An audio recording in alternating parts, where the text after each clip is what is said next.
Selamat datang ke channel Cik Genas.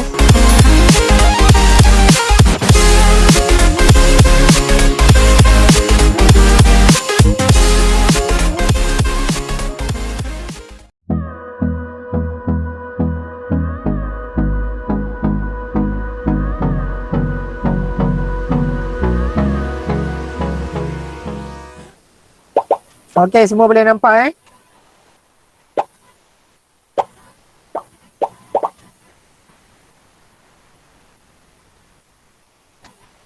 Okey, baik. Tahniah semua dapat masuk ikut format yang dah ditetapkan. Alhamdulillah hari ni. Okey, kita dah ada 40 orang. Kita tunggu sehingga semua selesai dapat masuk. InsyaAllah kita akan teruskan dengan aktiviti ni. Okey, minta tolong respon sebab saya tak pasti siapa yang masih lagi belum dapat masuk. Okey, yang masih lagi belum dapat masuk, boleh tak respon secara lisan? Bagi tahu cikgu, saya tak dapat masuk lagi. Okey, setakat ini kita dah ada 49 peserta. Saya semak dekat dalam Google Meet kita ada lebih kurang 55 orang. Okey, dalam Google Meet ada 55 orang. Tapi dekat dalam ni ada 51. Okey, alhamdulillah. 4 orang lagi. Okey, cepat-cepat kita nak mulakan. Lagi 4 orang. Siapa yang 4 orang tu tolong respon. Tiada dalam kiraan 3. Kalau tiada, kita akan mulakan. Okey, jawab dengan berhati-hati. Pastikan manfaatkan fungsi-fungsi super power masing-masing tu. Jawab dengan baik Okey, dalam kiraan 1, 2, 3.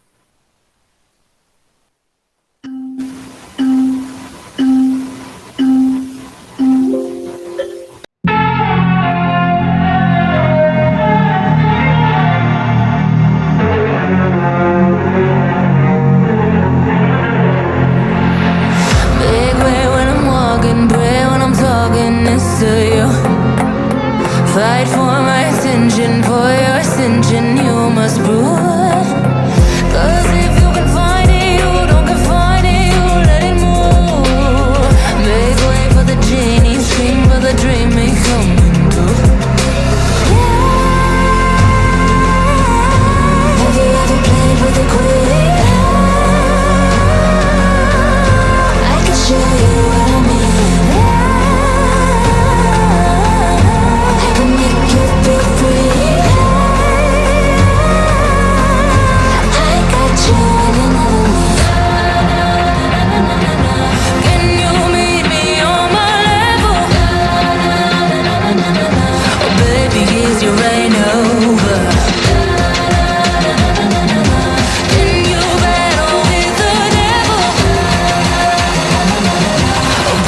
Is the game over?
China.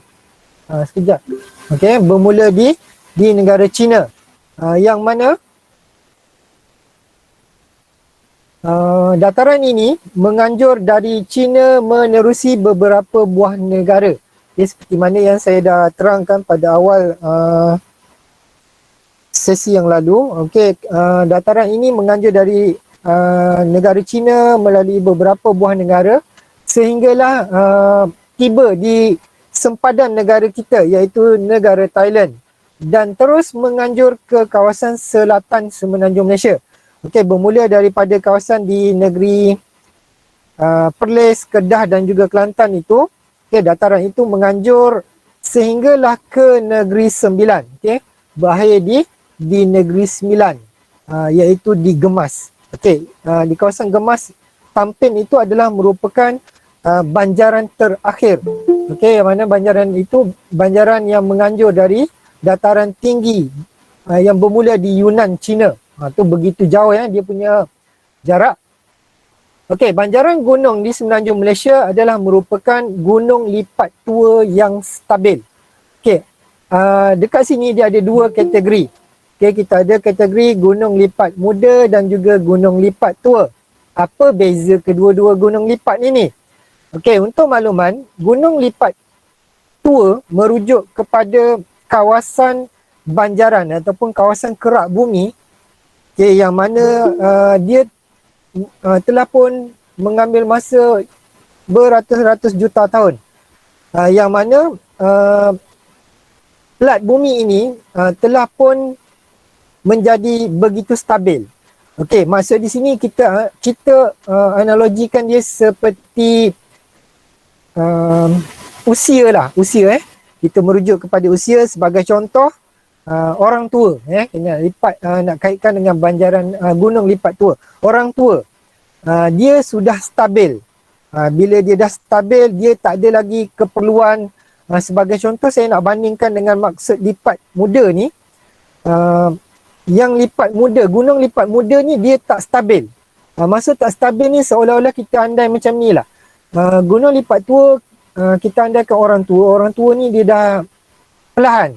Dia dah tak ada nak berlari, dia dah tak ada nak pergi mana-mana. Okey, berbanding dengan orang muda.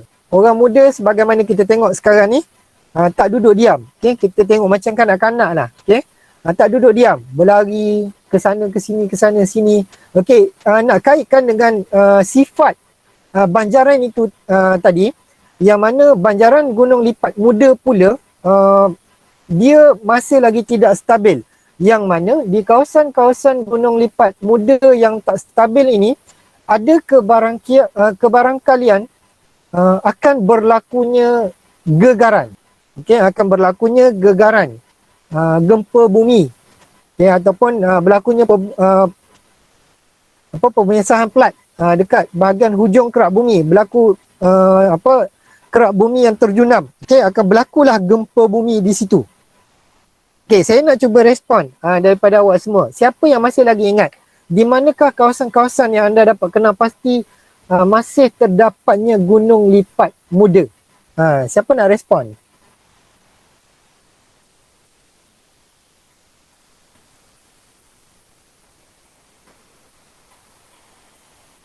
Ada yang nak respon tak?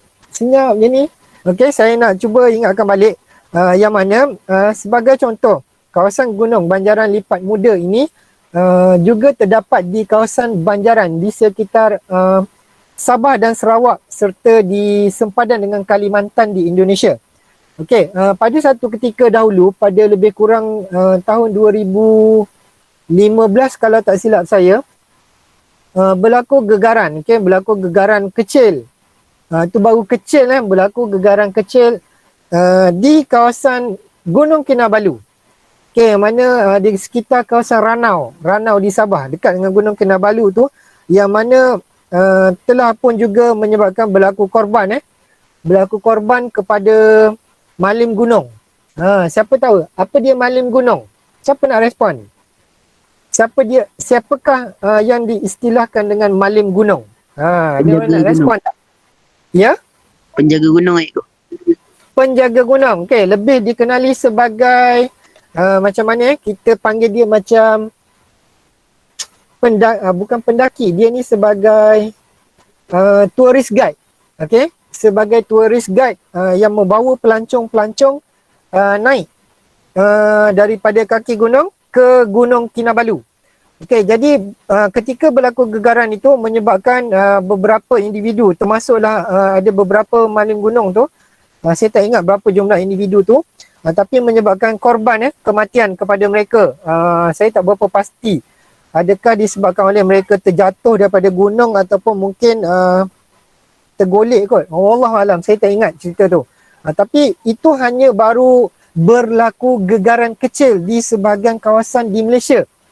Okay, anda cuba bayangkan di negara-negara yang memang mempunyai banjaran ataupun gunung lipat muda yang masih tidak stabil, terutamanya di kawasan negara Filipina, contohnya di Indonesia. Gegaran-gegaran ini hampir berlaku setiap masa. Jadi penduduk-penduduk di sini mereka akan lebih berwaspada dan pengalaman mereka duduk di sini lebih menyeramkan kan. Kalau kita berada di Malaysia ni, mungkin waktu malam kita boleh tidur dengan lena, tak ada masalah. Tapi di negara-negara seperti ini, mereka amat berjaga-jaga. Sebagai contoh, yang kita nak kaitkan dengan berlakunya tsunami iaitu. Okay, berlaku pada waktu malam. Ketika itu, ramai yang tengah tidur. Tiba-tiba tsunami datang. Okay. Saya balik semula kepada lokasi-lokasi tanah tinggi di Semenanjung Malaysia.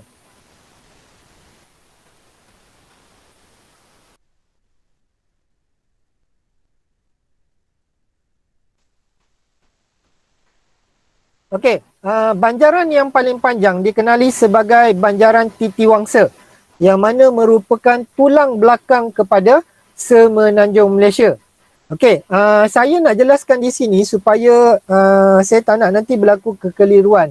Okey, berlaku kekeliruan di kalangan awak. Saya takut nanti awak akan ada satu anggapan perbezaan, perbezaan di antara banjaran dan juga gunung. Okey, untuk makluman, banjaran dan juga gunung adalah merupakan lokasi pada kedudukan yang sama. Okey, dia tidak terpisah pada kedudukan yang berbeza. Gunung terletak di kawasan banjaran. Gunung terletak di kawasan banjaran. Dia ada di dalam kawasan banjaran itu. Boleh faham ke? Dia tidak terpisah. Maksudnya gunung ini terletak pada banjaran. Macam contoh banjaran Titiwangsa ni. Banjaran ni merujuk kepada satu dataran yang panjang. Okey, jadi gunung, kita ada gunung Tahan contohnya. Okey, di sini dikata sebagai contoh di kawasan banjaran Titiwangsa ini, puncak tertingginya iaitu Gunung Tahan. Gunung Tahan tu terletak di banjaran Titiwangsa dengan ketinggian lebih kurang 2187 meter. Okey, 2000 meter lebih dari aras laut. Okey, seperti mana kita tengok pada nota kaki di sini, kawasan tanah tinggi merujuk kepada kawasan yang melebihi 180 meter dari aras laut. Okey, baik, jelas Okey, kita tengok kepada yang seterusnya. Okey, ini adalah merupakan lokasi. Okay, lokasi bagi beberapa buah banjaran. Okey, lokasi bagi beberapa buah banjaran utama yang terdapat di negara kita. Okey, ini kita fokus kepada kawasan tanah tinggi di Semenanjung Malaysia. Tidak termasuk Sabah dan Sarawak. Okey, antaranya kita ada Banjaran Nakawan, Banjaran Kedah Singgora, Banjaran Bintang, Keledang, Titiwangsa, Benom dan sebagainya. Okey, di sini saya nak bawa anda semua melawat. Okey, kita nak melawat ke kawasan-kawasan banjaran ini. Okey, sebentar ya, saya akan sharing saya punya ni. Okey, dapat lihat ya sekarang ini. Kita akan cuba untuk melawat ke kawasan banjaran yang pertama. Okey, banjaran yang pertama. Saya tak akan pergi go through kepada semua sebab ia akan mengambil masa yang begitu panjang. Okey, jadi siapa yang berminat, siapa tahu ni kita gunakan apa ni untuk lihat benda ni. Ada sesiapa yang pernah cuba? Kalau nak cuba respon? Google Earth. Google Earth. Okey, bagus. Ni kita gunakan fungsi aplikasi Google Earth. Okey, ada satu lagi kita boleh gunakan fungsi Google Street View. Google Street View lebih kepada kalau macam kita nak siapa nak respon? Kita nak lihat dengan lebih teliti. Jelas. Betul, nak tengok rumah kita. Sebagai contohlah, katalah tahun ni hari tu kita tak dapat pergi beraya rumah kawan-kawan kan. Jadi kita pun tak boleh nak buat rumah kita. Kita pun bagilah, kita bagi apa? Lepas tu macam mana? Lepas tu lupa jalan dia tu kita bagi location. Kita boleh tengok. Okay. Kita boleh bagi location berdasarkan alamat yang kita bagi. Dia ni adalah lebih detail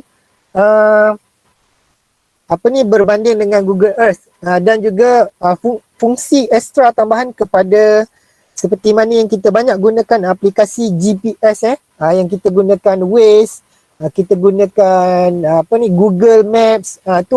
Google Map tu lebih kepada kita boleh lihat jalan je lah, kita tak dapat lihat detail kan. Okay, jadi hari ni kita gunakan Google Earth ni untuk lihat sekitar Banjaran Nakawan. Okay, Banjaran Nakawan yang terletak di mana? Siapa nak respon?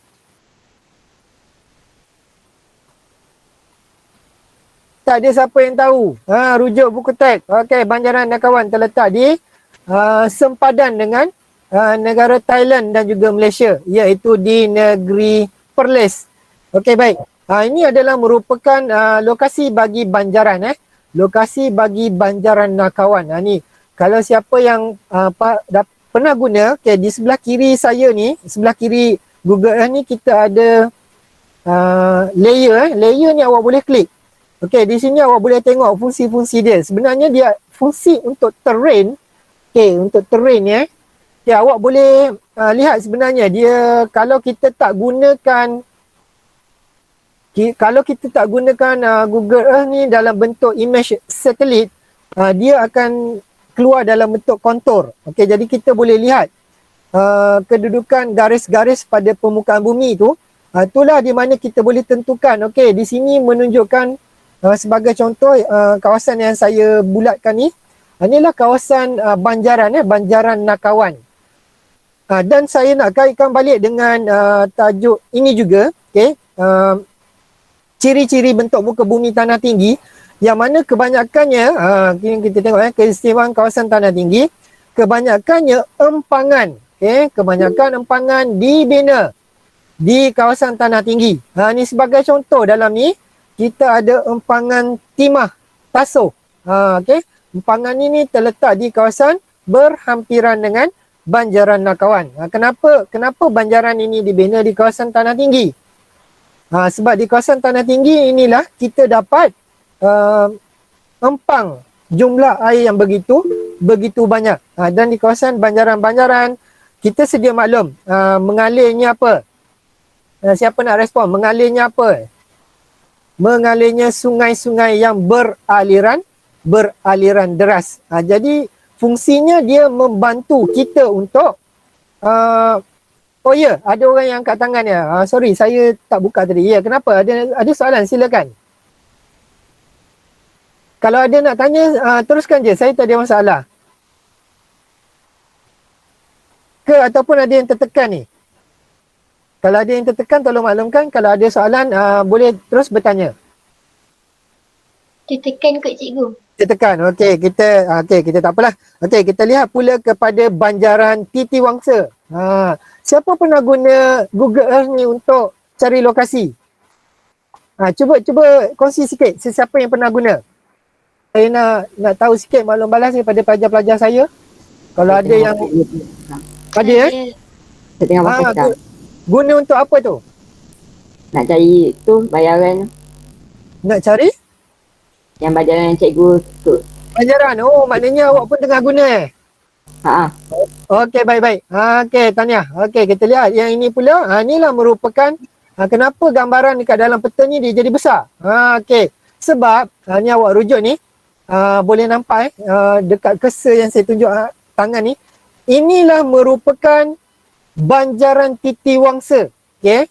Banjaran Titiwangsa menganjur. Ini maksud dia menganjur dari atas sampailah ke kawasan selatan. Daripada negeri Kelantan ni. Daripada bermula daripada, saya patah balik. Inilah dia. Banjaran ni bermula daripada negara China. Saya tak nak tarik lah, nanti kan panjang cerita. Okey. Bermula daripada negara China melalui merentas negara Thailand. Sampailah ke negara kita di Malaysia. Di Kelantan, okey, kita nampak sini dia ada tulis Titiwangsa Rest Stop. Siapa yang ada peluang nak tengok tu boleh klik lah, double klik. Awak boleh tengok macam-macam benda ada kat sini. Ada orang buat, ada juga kem tentera. Banyak juga kem tentera di kawasan banjaran banjaran Titiwangsa ini. Okey, mana fungsi kem-kem tentera ini dahulu adalah bertujuan untuk menjaga keamanan. Okey, untuk menjaga keamanan dan juga keselamatan ketika berlakunya peperangan semasa pendaratan tentera Jepun. Okey, semasa pendaratan tentera Jepun ke tanah Melayu. Saya tak ingat tahun dia, awak belajar sejarah kan. Okey, yang mana mereka mendarat di Kota Baru dan beramai-ramai dia orang naik basikal. Saya tak pastilah macam mana. Sebab itu kita kagum dengan warga negara Jepun. Sebab dia orang ni datang Malaysia bukanlah dia naik basikal tu daripada negara Jepun, tidak. Dia naik kapal. Tapi sampai di Malaysia mereka naik basikal. Kenapa dia naik basikal? Kenapa dia tak naik kereta macam British? Kenapa tak naik kereta api? Siapa nak respon? Dah masuk sejarah pula. Sebab tak ada bunyi kucing. Ya, betul. Okey, sebab paling utama ialah basikal tidak menghasilkan bunyi. Dia tak macam naik kereta, tak macam naik kereta api kan. Kereta motorkar ini menghasilkan bunyi. Jadi basikal senang, naik nak pusing pun senang. Turunnya basikal pusing. Tapi yang mana suka hobi naik basikal tu tak payah turun kan. Terus buat wheelie kan. Sambil-sambil bawa basikal wheelie terus pusing. Ada tak siapa yang dapat buat macam tu? Tu kalau dapat buat tu memang terror lah tu. Kan? Okey. Di sini saya nak tunjuk. Okey, kita balik semula kepada tajuk. Di sini Okey, saya fokus dengan lebih dekat. Kalau anda dapat perhatikan, warna yang lebih gelap ni merujuk kepada kawasan yang lebih tinggi. Di sinilah gunung ataupun banjaran Titiwangsa berakhir. Di mana? Di Tampin. Okey, ni lokasi dia. Berakhir di Tampin. Bangga orang Negeri Sembilan kan. Upo dia kata banjaran paling panjang di Malaysia ni berakhir kat tempat dia. Sonyom lebar Aina kan berakhir dekat Keru lah. Golak pula dia kan. Okey, ni berakhir dekat Tampin. Siapa orang Tampin kalau tak tahu yang ini balik duduk pindah dekat daerah lain lah. Okey. Inilah merupakan antara kawasan-kawasan banjaran yang terdapat di Malaysia. Okey. Saya bawa sebentar ke Banjaran Keroka. Okey. Siapa boleh respon sambil-sambil saya nak search ni? Banjaran Keroka terletak di mana? Sempadan. Sempadan mana? Ya, kita dah sampai. Okey, Banjaran Keroka terletak di negeri? Sabah. Respon. Bagus. Okey. Iaitu di negeri Sabah. Okey, jadi saya fokus jauh sikit. Inilah merupakan banjaran. Okey, banjaran ini bersambung juga dengan tak nampak. Okey, di bahagian Kalimantan. Okey, kita fokus di manakah terletaknya Gunung Kinabalu. Siapa tahu kat mana Gunung Kinabalu? Kita terus pergi kepada Gunung Kinabalu. Kota Kinabalu situ. Ya, betul. Betul lah. Gunung Kinabalu juga kan? Betul tak? Okey. Okey, bagus. Terima kasih. Okey, kita tengok. Kita dah pun sampai ke lokasi pertama. Tanah tinggi. Ni paling tinggi lah ni. Okey. Kita lihat di sini ciri-ciri kawasan tanah tinggi. Ni lama ni kita tak habis ni. Baru kawasan tanah tinggi je. Okey, kawasan tanah tinggi di Gunung Kinabalu. Yang mana Gunung Kinabalu kalau kita lihat kepada info adalah merupakan gunung tertinggi yang terdapat di mana? Siapa nak respon? Saya nak tahu kemahiran dia. Di Asia. Siapa yang tahu? Asia Tenggara. Tertinggi di mana? Asia. Asia Tenggara. Tertinggi di Asia Tenggara. Asia Tenggara. Asia Tenggara. Okey. Yang mana ni hari tu ada tak yang jawab benua Asia Tenggara? Jangan kita hanya ada istilah Asia Tenggara saja. Okey, kita pergi fokus lebih dekat. Saya double klik benda ni. Okey, inilah sebenarnya bentuk muka bumi tanah tinggi iaitu Gunung Kinabalu yang dapat kita lihat daripada kita panggil apa? Daripada image satelit. Okey, daripada image satelit yang mana kita dapat lihat. Kenapa banyak warna putih-putih macam ni? Siapa nak respon? Cepat, siapa nak respon? Batu. Okey, sebab ini semua adalah batu-batuan. Okey, yang mana kita dapat lihat ni ada juga bongkar-bongkar batu yang begitu besar. Okey, mungkin juga bongkar-bongkar batu yang begitu besar ni terhasil daripada akibat gegaran tempoh hari. Wallahu alam. Saya cuma mengandaikan saja. Okey, ini juga merupakan lokasi paling tinggi, okey, yang terdapat di Asia Tenggara. Di sini kalau siapa yang boleh tengok, kita dapat klik. Ada gambar-gambar di sini. Terima kasih juga kepada individu-individu yang telah pun berjaya sampai ke sini. Jadi dia dapatlah kongsikan antara gambar-gambar yang menarik, okey, scenery yang menarik di sini. Dia menunjukkan antara contoh lokasi gambaran-gambaran. Ni ada banyak gambar ni. Kalau andaian saya rasa mungkin di sepanjang perjalanan ataupun trail untuk naik ke kawasan Gunung Kinabalu. Okey, saya nak tanya, ada tak sesiapa di sini yang pernah sampai ke sini? Mana tahu mungkin yang pernah ada pengalaman naik ke Gunung Kinabalu? Tak pernah. Tak pernah. Okey, tak pernah, tak apa. Tak pernah. Okey, tak apa. Jadi hari ni kita berkesempatan lah. Walaupun kita tak dapat nak pergi ke sana, insyaAllah kita dapat tengok sedikit sebanyak. Okey, banyak manfaat daripada fungsi Google Earth ni. Okey, saya nak kongsikan satu gambar ni. Seperti yang awak dapat lihat ni daripada Gunung Kinabalu. Kalau tak silap saya, gambar tu ada gambar warna merah kecil tu kan. Saya rasalah sebab saya pernah sampai ke Ranau di Sabah pada tahun lepas. Seminggu sebelum lockdown ataupun seminggu sebelum COVID mula merebak ke seluruh Malaysia. Jadi saya dan beberapa orang guru Syam, guru lelaki sempat ke Sabah, dan ini adalah kalau tak silap saya merupakan lokasi Sekolah Menengah Kebangsaan Agama Ranau. Sekolah Menengah Kebangsaan Agama Ranau yang terletak di atas bukit. Scenery dia cukup cantik. Yang mana kami tak berkesempatan nak pergi ke sana sebab kami tiba tu pada hari Ahad. Jadi hari Ahad di sana adalah hari percutian, hari bercuti. Jadi sekolah ni boleh dapat dilihat daripada arah Gunung Kinabalu. Okey, cukup jauh. Jauh ke? Okey, kita tengok sekejap. Okey, ni tadi daripada arah Gunung Kinabalu. Inilah kita tengok kawasan Ranau. Ni kawasan Ranau ni. Ni kawasan Kundasang ataupun Ranau. Kawasan Kundasang.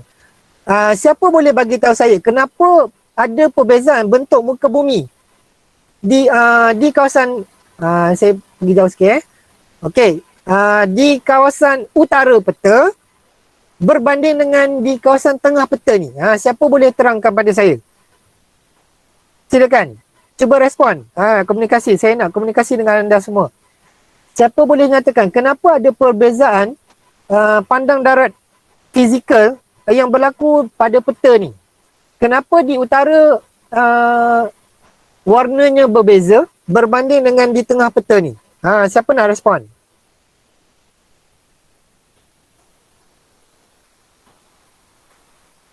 Silakan. Najmi ada tak Najmi?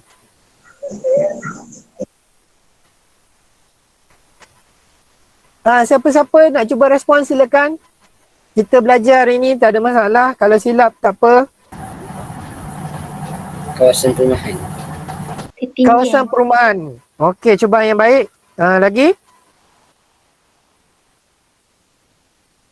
Silakan respon. Tak ada masalah. Ketinggian. Ketinggian. Okey, baik. Siapa tu Siapa yang respon tadi? Saya. Yang ketinggian siapa? Siapa tu? Farzana. Farzana, okey. Ada lagi yang nak cuba? Okey, saya terus respon Saya takut akan ambil masa yang lama. Okey. Kenapa berlaku perbezaan? Berlaku perbezaan bentuk muka bumi ni. Kalau kita dapat perhatikan di bahagian utara peta, di bahagian atas ni masih lagi berwarna hijau. Okey, ini bermaksud kawasan ini adalah kawasan masih lagi hutan sepenuhnya. Okey, belum ada kita panggil macam ni, belum ada penerokaan. Belum ada penerokaan sumber yang berlaku. Jadi orang tak buat pertempatan, orang tak melakukan apa-apa di kawasan utara peta. Apa bezanya dengan di sini? Ni saya nak bawa anda semua melawat ke kawasan Kundasang di Sabah. Okey, inilah antara merupakan ni sebenarnya sebahagian kawasan pertempatan. Baik. Kejap saya nak ni. Kawasan yang begitu hampir dengan kota Gunung Kinabalu tadi. Okey, kalau kita tengok Kinabalu Park terletak di sini, Kundasang di sini. Ini tak adalah begitu jauh. Dari segi pandangan mata kita boleh nampak dengan jelas sebab Gunung Kinabalu ni begitu besar daripada kawasan Kundasang. Mengapa berlaku perubahan pandang darat? Di sini kalau kita lihat, okey, awak dapat lihat di sini berlaku begitu banyak. Okay, berlaku begitu banyak perubahan pandang darat fizikal yang berlaku. Apa yang berlaku? Penduduk di kawasan ini meneroka. Okey, meneroka kawasan tanah untuk dijadikan apa? Siapa nak respon? Dijadikan apa ni? Perumahan. Ini berdasarkan dalam ni. Penempatan. Kawasan pertanian. Okey, ini merujuk kepada kawasan pertanian yang begitu besar. Okey, di sini juga kawasan ini seolah-olah ibarat seperti Cameron Highland seperti Cameron Highland dekat Semenanjung Malaysia. Di sini jugalah yang kita dengar Teh Sabah. Kita dengar ada dairy farm, yang ada apa tu? Kita siapa ingat? Kita ada apa tu? Ladang ternakan lembu. Okey, ladang ternakan lembu yang terletak di Kundasang kalau tak silap saya. Kundasang ke Ranau, saya tak ingat. Okey, jadi di sini mereka dah melakukan penerokaan. Okey, penerokaan kawasan hutan. Dia tebang berubah. Okey, pandang darat dia menjadi kawasan pertanian. Ini sebenarnya adalah merupakan salah satu kegiatan ekonomi yang baik, iaitu pertanian. Tetapi dia juga mengundang kepada keburukan lain. Sebagai contoh, okey, saya bawa anda pula ke Cameron Highland. Hari ni saya rasa mungkin kita tak sempat buat banyak lah.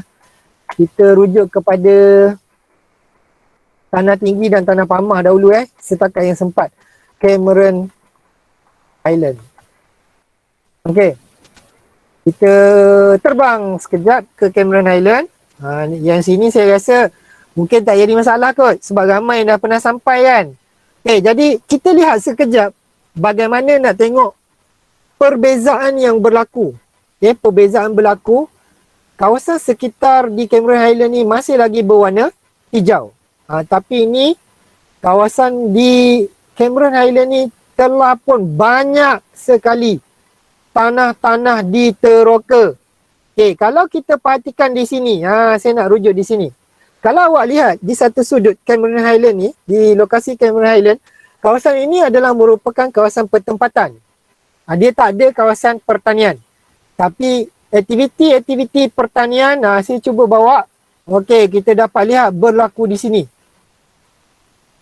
Okey, berlaku di sini. Kita fokus jauh sikit.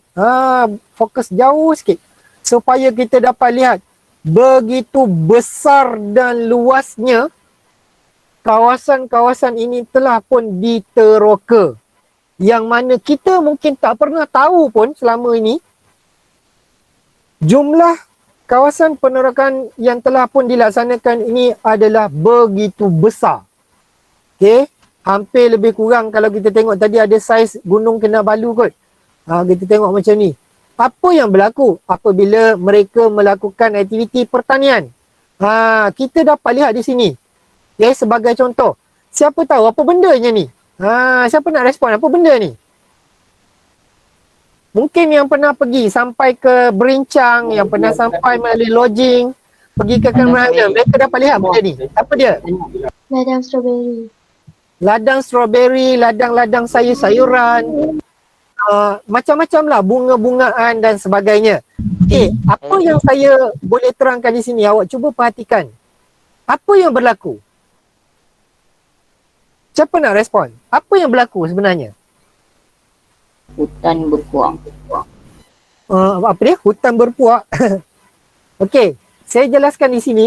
Kawasan-kawasan di kawasan utara peta ni, okey, di bahagian atas ini, kalau anda dapat perhatikan, ini adalah merupakan kawasan tanah tinggi yang sedang diteroka. Okey, yang sedang diteroka, mereka buat apa? Membuat penanaman. Fokus sikit, boleh tak kita masuk ke dalam tempat dia ni? Tak dapat. Dia tak bagi masuk. Gambar tu image sampai sini. Kita hanya boleh lihat, ini adalah merupakan rumah-rumah ataupun binaan yang mereka bina untuk tanam sayur-sayur dan juga bunga-bungaan di sini. Jadi, mereka akan memasang lampu 24 jam. Okey, bukan 24 jam lah, pada waktu malam. Kenapa mereka pasang lampu pada waktu malam? Sebab dia nak tumbuh-tumbuhan ini senantiasa membesar. Dia tak ada waktu berhenti. Sebab apa? Pokok-pokok, tumbuh-tumbuhan akan melihat cahaya sebagai sumber makanan dia. Sumber untuk dia proses jadikan zat-zat tumbuh-tumbuhan. Jadi, pokok-pokok tumbuhan ni akan 24 jam berlaku tumbesaran. Sebab itu kalau siapa yang pernah pergi ke kawasan Cameron Highland, awak akan dapat lihat satu scenery yang begitu menarik. Okey, yang mana lalu je pada waktu malam awak dapat lihat kebun-kebun sayur ni menyala je semua. Kita pun kata, dah kenapa nak kena menyala? Sayur ni takut ke gelap ke? Tak. Sebenarnya dia membantu kepada pembesaran tumbuh-tumbuhan. Jadi sebab itu, lampu-lampu dipasang. Selepas sahaja waktu siang. Yang saya nak maklumkan di sini. Nampak tak ni? Nampak Okey, apa bendanya ni? Okey, ini sebenarnya adalah merupakan kawasan tanah tinggi yang telah pun rosak akibat diteroka. Mereka buat kawasan penanaman tapi tidak mengamalkan konsep penanaman yang lestari. Maksudnya apa? Dia teroka semua kawasan ni. Dia teroka kawasan ni tanpa memikirkan kerosakan yang berlaku pada sumber tanah. Apa yang berlaku? Kesan dia. Terjadinya tanah runtuh. Bila dia dah tanam, tiba-tiba tanah runtuh. Dia orang pun cabut lari. Okey, contoh ni. Ini adalah merupakan kawasan penanaman ni asalnya. Berlaku runtuhan. Tanah ni jatuh daripada kawasan banjaran. Jatuh pergi bawah. Dia orang pun pindah, buka pula kawasan lain. Habis zat tak cukup, mereka pun buka lagi kawasan lain. Seperti mana yang kita dengar dalam berita beberapa hari yang sekarang ni, berlaku sumber penerokan dekat hutan di kawasan mana? Siapa nak respon? Siapa tahu isu semasa sekarang? Saya nak lihat semua pelajar-pelajar saya ni, dia orang ada pengetahuan tak apa yang berlaku sekarang ni? Isu semasa, musim apa sekarang ni? Musim buah. Musim buah, ya. Apa dia? Musim buah apa? Musim buah durian. Apa kaitan dengan ni?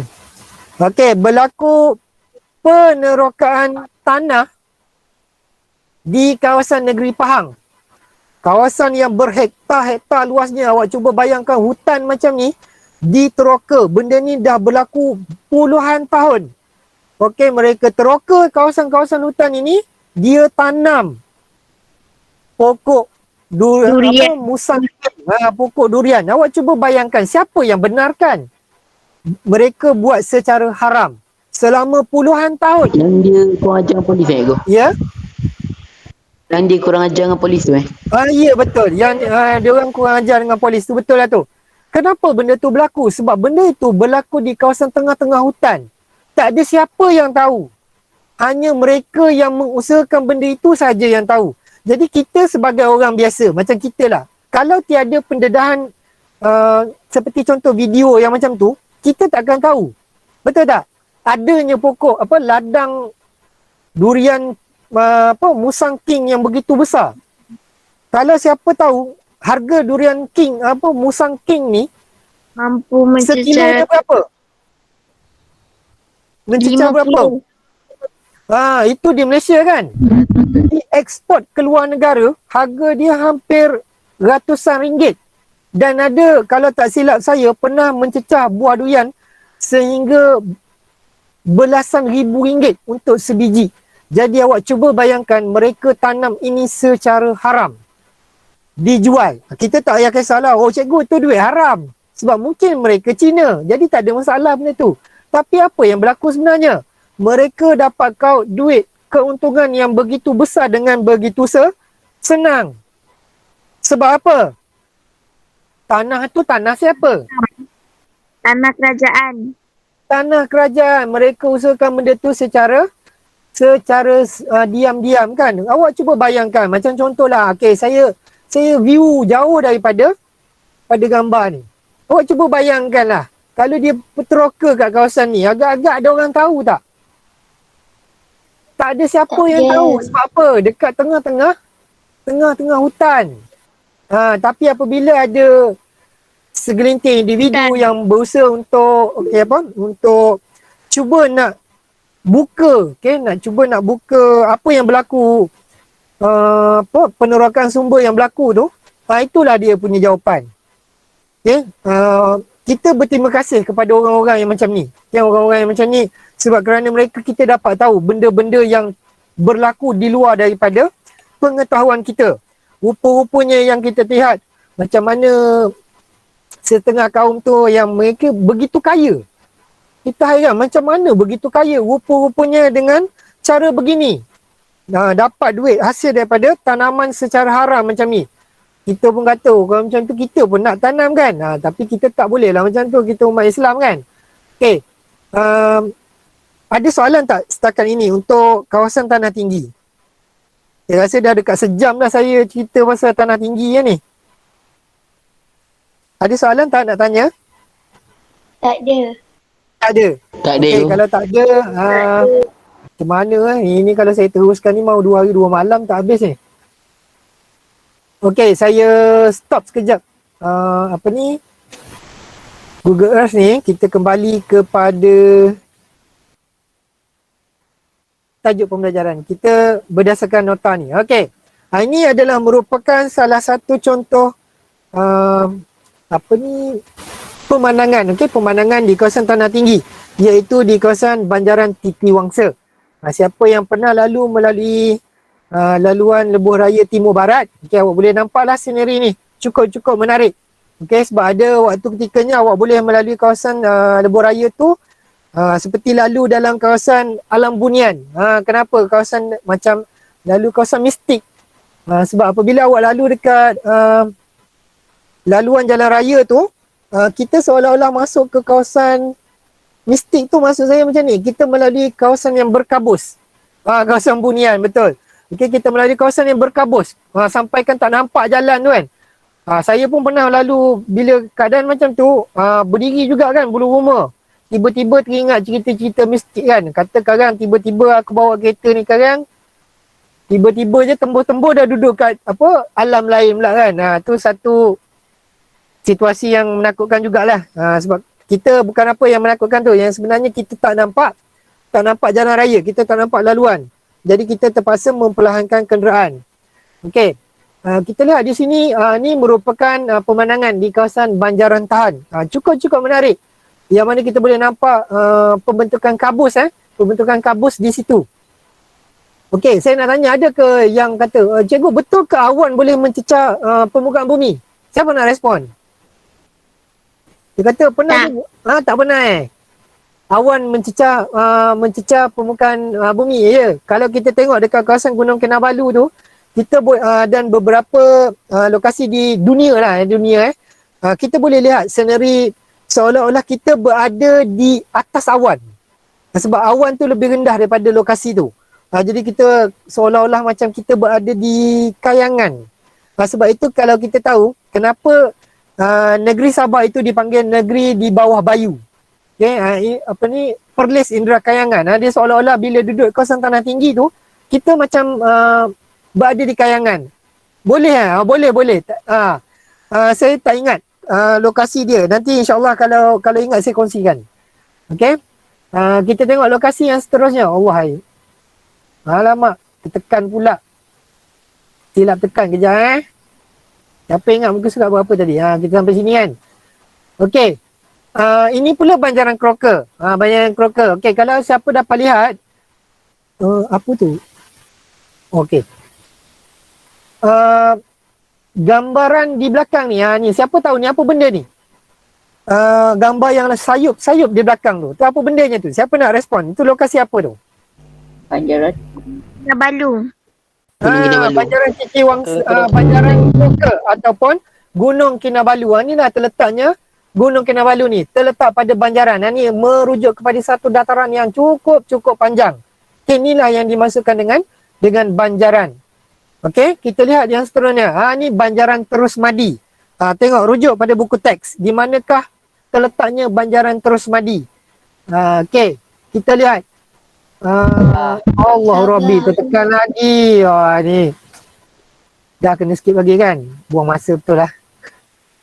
Okey, masalahnya apa, nota ni tak boleh nak buka dengan PowerPoint. Dia boleh buka di sini je.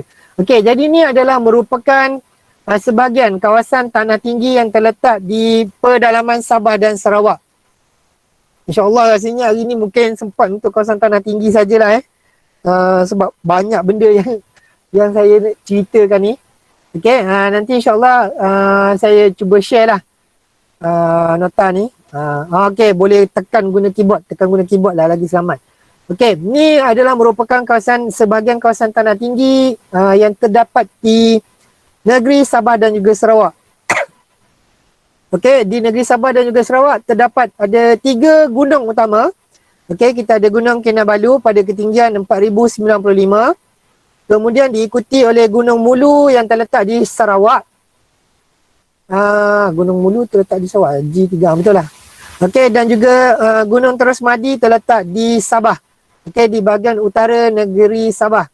Okey, ini antara banjaran-banjaran. Banjaran-banjaran ni wajib kena kuasai minta baca lah. Minta kena hafal. Boleh lah mana-mana lah. Okay, janji awak boleh ingat semua. Okay. Video ni tak boleh nak klik sebab dia kena buka dengan PowerPoint. Nantilah saya kongsikan. Okay. Yang ini adalah sebahagian daripada cerita luar daripada topik. Okay. Gunung Everest merupakan gunung yang tertinggi di dunia, terletak di Banjaran Himalaya. Okay, terletak di Banjaran Himalaya. Yang mana pada tahun 1997, 2 orang pendaki negara kita telah pun sampai di sini. Itulah first time dia. Okay, wakil daripada negara Malaysia. Yang mana dapat mengibarkan jalur gemilang pada ketinggian Gunung Everest 8,850 meter. Okay, kalau kita tukar kepada unit kilometer, dia mendaki setinggi 8.85 kilometer. Ni bukan hari ni pergi esok sampai ni nak pergi ke sini ni memerlukan stamina yang begitu kuat. Sebab banyak juga individu yang tak berjaya sampai. Sebab apa? Disebabkan oleh faktor mungkin disebabkan faktor cuaca dan juga macam-macam lah. Okay. Okay. Rasanya kita semua dah selesai. Apa ni, masing-masing dah dapat tengok kan? Dapat nombor berapa kan? Okey, insyaAllah nanti saya akan cuba calculate balik markah dan juga mengikut tambahan yang top 20 ni, InsyaAllah malam nanti saya akan post dekat dalam grup. Okey, aktiviti pembelajaran kita berhenti sampai sini. InsyaAllah pada minggu hadapan kita akan sambung kepada bentuk muka bumi tanah pamah, saliran dan juga pinggir laut. InsyaAllah harap-harapnya tak ada panjang-panjang sangat lah . Okey, ada sebarang soalan sebelum kita tamatkan kelas untuk hari ini? Ada. Tak ada cikgu. Tak ada Okey, kalau tak ada, Alhamdulillah, dan terima kasih serta tahniah saya ucapkan kepada semua yang terlibat untuk aktiviti kita pada hari ini. Okey, maaf sebab saya mengambil masa lebih kurang 20 minit lebih daripada waktu kelas yang sepatutnya. Saya nak bagi peluang pada semualah untuk buat penambahbaikan markah. Okey, nanti kalau dah ada markah yang sebetulnya tu, saya akan paparkan balik ke dalam grup. Okey, kalau tak ada apa-apa lagi, insyaAllah kita jumpa pada minggu depan. Assalamualaikum warahmatullahi wabarakatuh.